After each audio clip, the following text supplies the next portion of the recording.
How's it going, YouTubers? It's been a couple of years since I have serviced my Stihl BG56C leaf blower. So I'm going to do a little disassembly to a few things, get to the spark plug, the air filter, maybe clean out the carburetor a little bit, and just see if anything is loose inside or needs tightening or whatever. First thing we'll do is remove the blower snorkel here. Pretty easy to do. You'll just turn this and you'll see, it's got an arrow. This is what should be facing up on the blower for reassembly, so you don't forget which way it goes. And you can use a little screwdriver and push in on that little tab right there and then turn it in this direction. You'll notice that it's got a, if it'll focus there, it's got a lock, which is how it is for normal use, and then it has an unlock for how it is to remove it. So I'm going to do those things right now, and you'll also need a Torx. What number is this?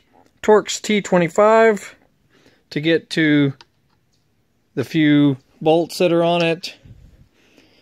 This shield will come off pretty easily. Then to get to your air filter, right back here on the back, loosen that little knob right there. This comes off.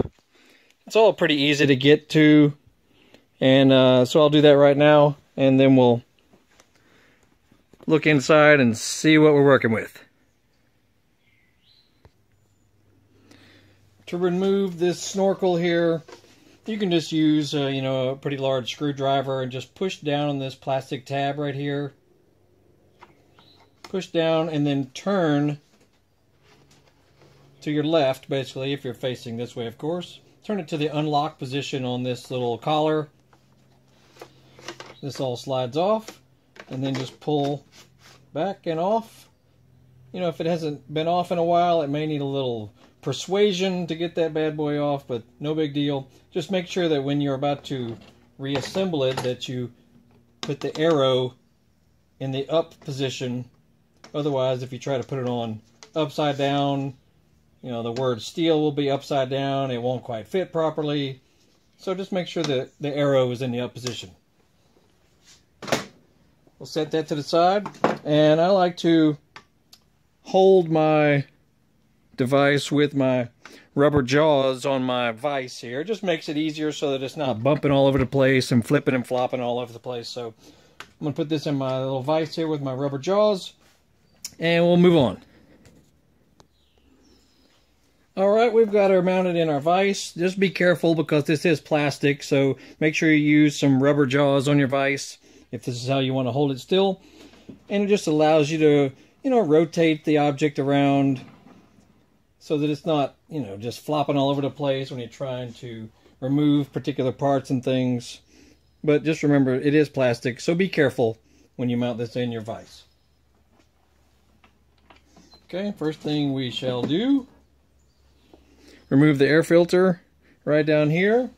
So you just loosen this little screw, pull this right off, comes right off very easily. Set it off to the side. The air filter is right behind it right here.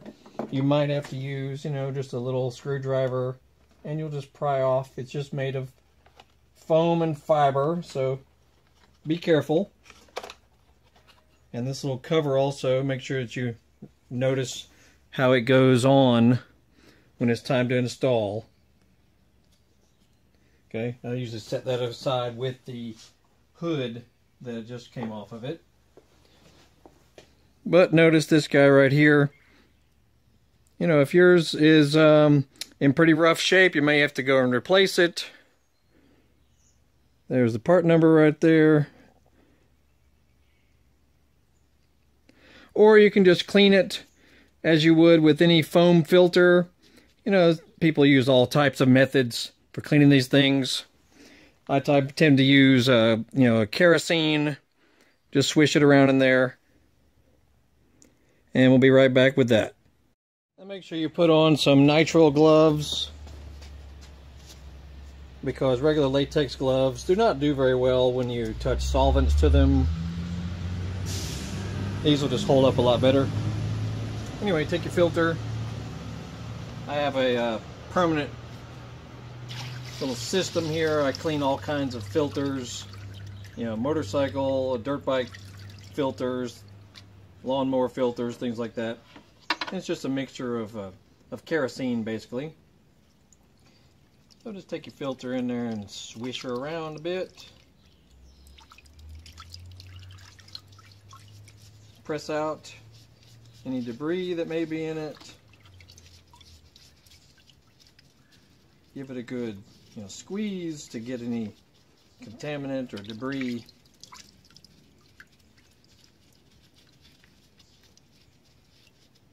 And then you should go wash this out in your, you know, in your kitchen sink or wherever. Wash it out with soap and water, because the kerosene is not easily removable off of here. So I always like to wash these out with soap and water, you know, or any kind of soapy solution that'll get any oily residue off of here. So we'll do that now. Alright, we've got her cleaned off, as well as we took this to the sink and cleaned it off with soapy water. Now, if your filter is in really bad condition with, you know, the foam degraded, or it's falling apart and that sort of thing, you might as well replace the entire filter. Mine is not that bad a shape. But there's a part number again if you need to replace this. 4241-120-1800B is what I see on there. Anyway, now you should dry this off completely, so you can either just let it air dry or use a towel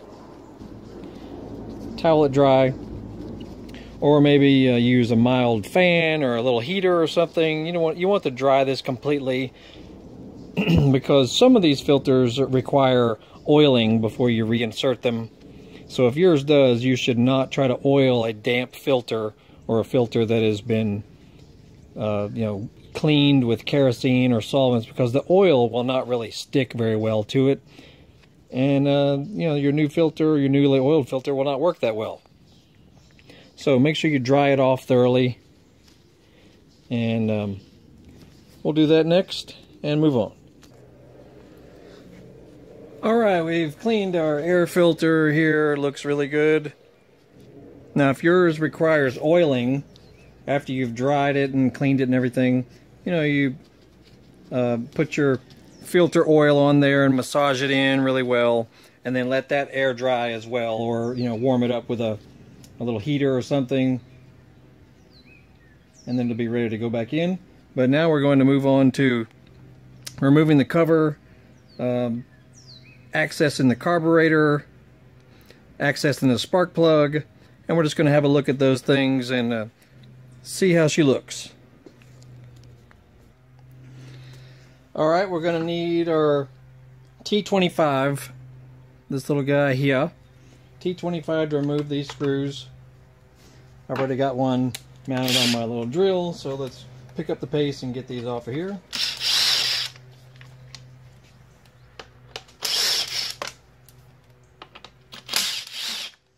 Like so.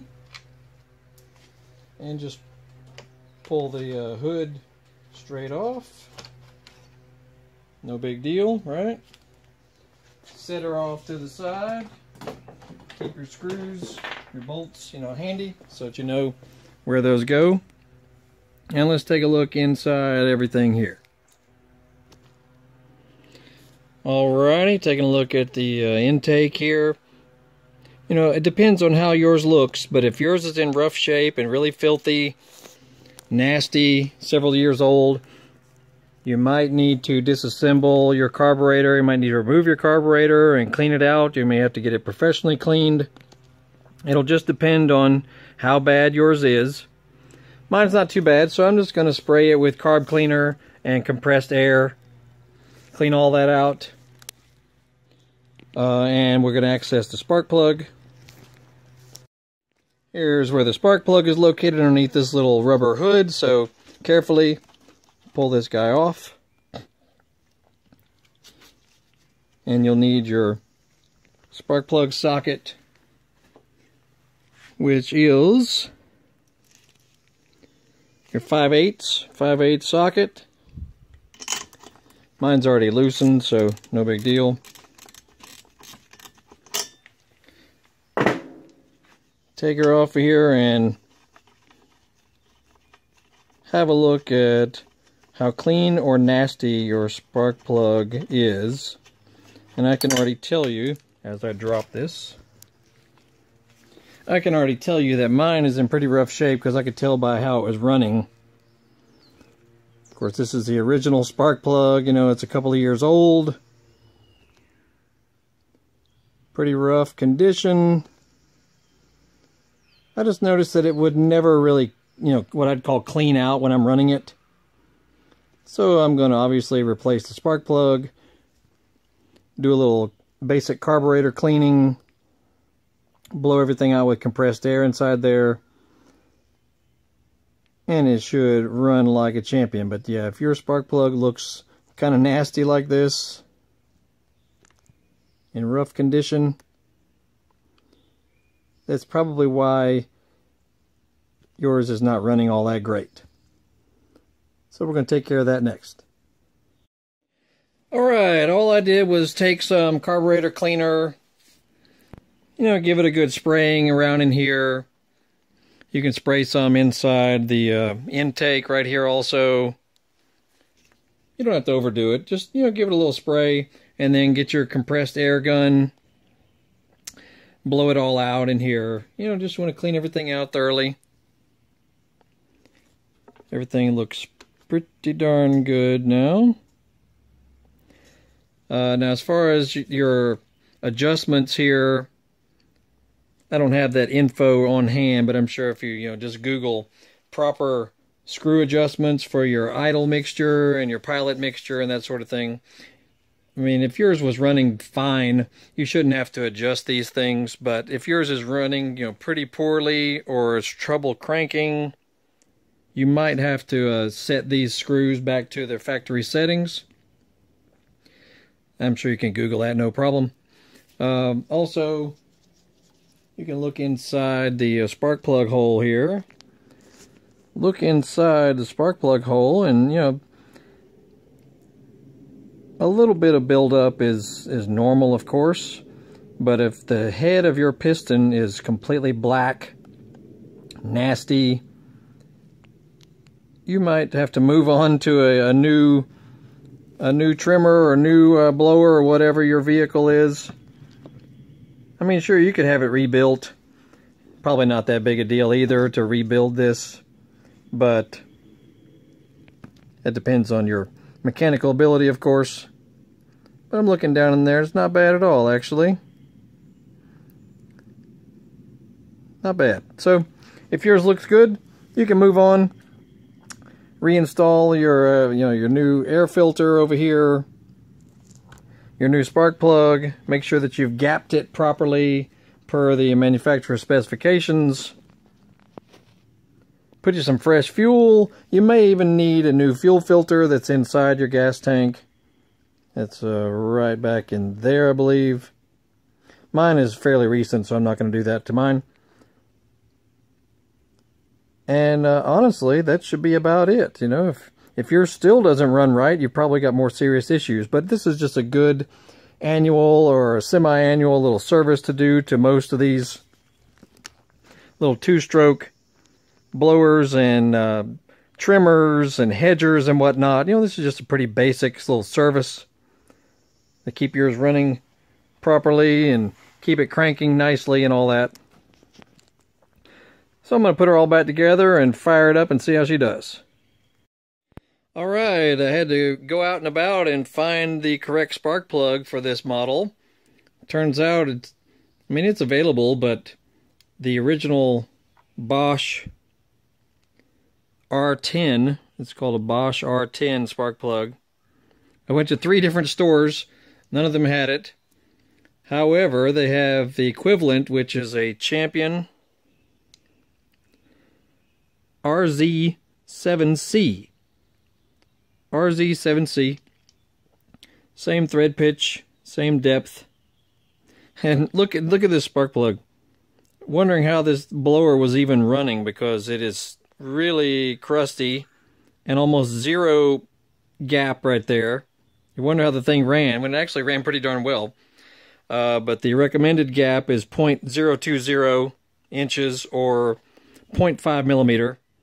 So use your gapper to set the new one. And we will put that guy back in here and keep on going. Alright, the spark plug is back in, cap is back on. Make sure that it clicks into place and is on securely. Air filter is back in. It can really only go in one way because of its, you know, abnormal shape, so you can't really put it in wrong. Everything else looks good. Now we will put the hood back on, the 3 screws using our T25 Torx. No big deal. And, you know, this is all plastic, so you don't have to, like, crank down on any of these fasteners with any, you know, superior strength, if you know what I'm saying, because you might crack something. But you may want to take some lubricant real quick on any moving parts. You know, anything that pivots or moves, like your throttle spring. I mean, there's really not many moving parts on here, but, you know, take a quick little spray with your chosen lubricant. Keep this thing running excellently. And we'll get her all put back together. Now I'm putting your air filter cover back on. Notice it is oddly shaped as well, and it can only go on one way properly. So basically the rough side here will face outward. The smooth side will face inward. Turn your screw straight up and down there. Make sure that everything is input correctly inside there.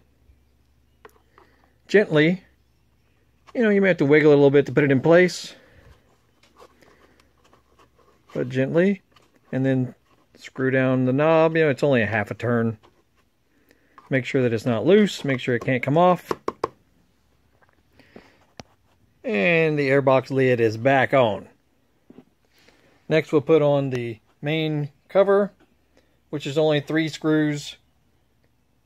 There, there, and there, using your T25 Torx. Alrighty, so very simple here, and also make sure that you know, your cord is not frayed or anything. Make sure that your pull start mechanism looks in good shape. You could spray a little, you know, lubricant of some sort if you wanted to on that, but if it's running fine, working fine, then go with it. This all just slides into place. It can only go on one way. So just carefully slide her on there, and this goes under this little boot of the spark plug boot there. So just gently fit it in place. It can only go on one way. Okay, make sure that there's nothing bowed out or funky looking. Alright, take your 3 T25s. Gently, this is an electric tool, but I have it on very low torque and slow speed, so it's not going to, you know, crank down on anything with any force. Like so. Like so. Then you can take your hand tool and make sure they're all good and snug. I just use the electric tool because it's faster, quite honestly. Double check everything, you know, all these T25s, you know, take a quick check on them, make sure nobody's loose. They're all on the other side as well. Really quick. Just make sure everybody is snug. Alrighty, that's that. Then put the tube back on, and remember the arrow has to be up, and the unlock on the little collar there should be exposed. Alrighty, we just Slide her on so that that notch matches up. Put the collar on and turn it till it's in the lock position. Make sure everybody is on the way you want it to be. Notice that this is the secondary part of the snout on the front. It can only go on one way as well. Like so. Alright, let's take her outside and fire it up. Now with these, you know, first time you crank it, you have to prime the little fuel bulb right there. So just give it a couple of pushes till you see fuel going into it there. That forces fuel into the carburetor. You'll turn this all the way to the left.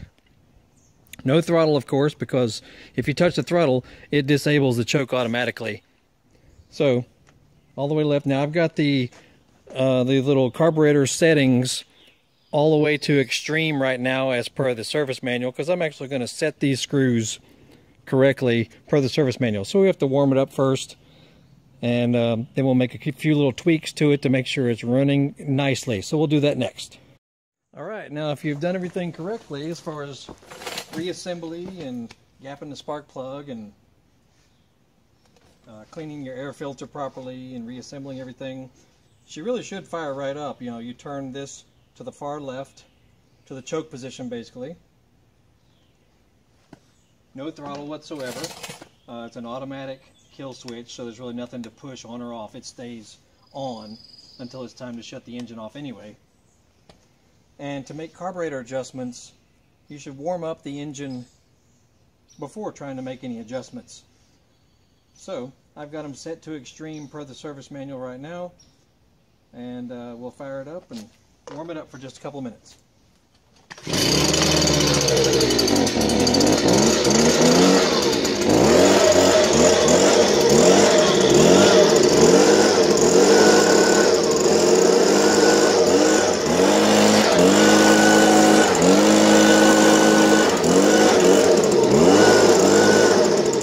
Now you notice it doesn't sound very clean just yet. One, because it's not warmed up, but two, because the carburetor is not adjusted quite properly. So that's what we're going to listen for.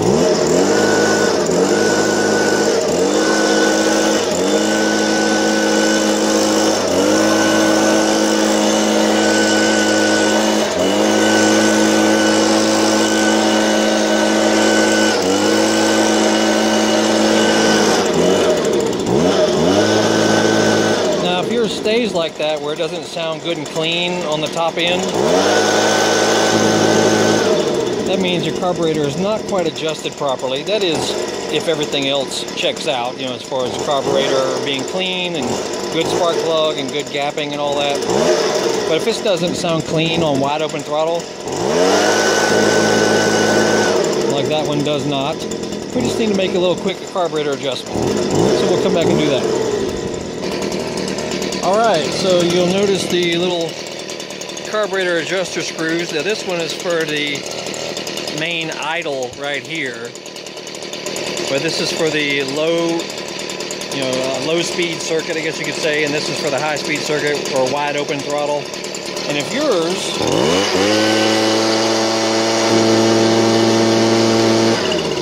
does not sound crisp and clean on wide open throttle, that means you need to adjust these two screws. They only turn about 3/4 turn from one extreme to the other. And if it does not idle properly or consistently, that means your low speed adjuster needs to be tweaked a little bit. That's turned all the way to the left. But notice it bogs heavily, so that means that's adjusted wrong. So we'll tighten it up about a half a turn.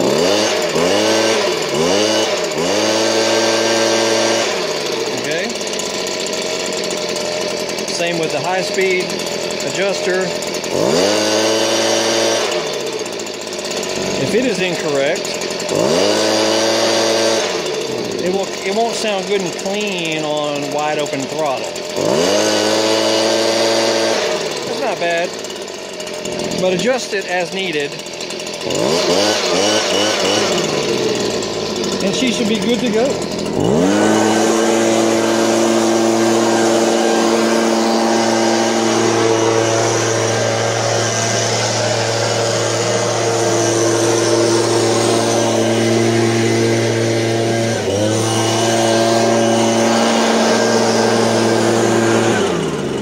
That good, clear sound is what you're aiming for, you know, on wide open throttle.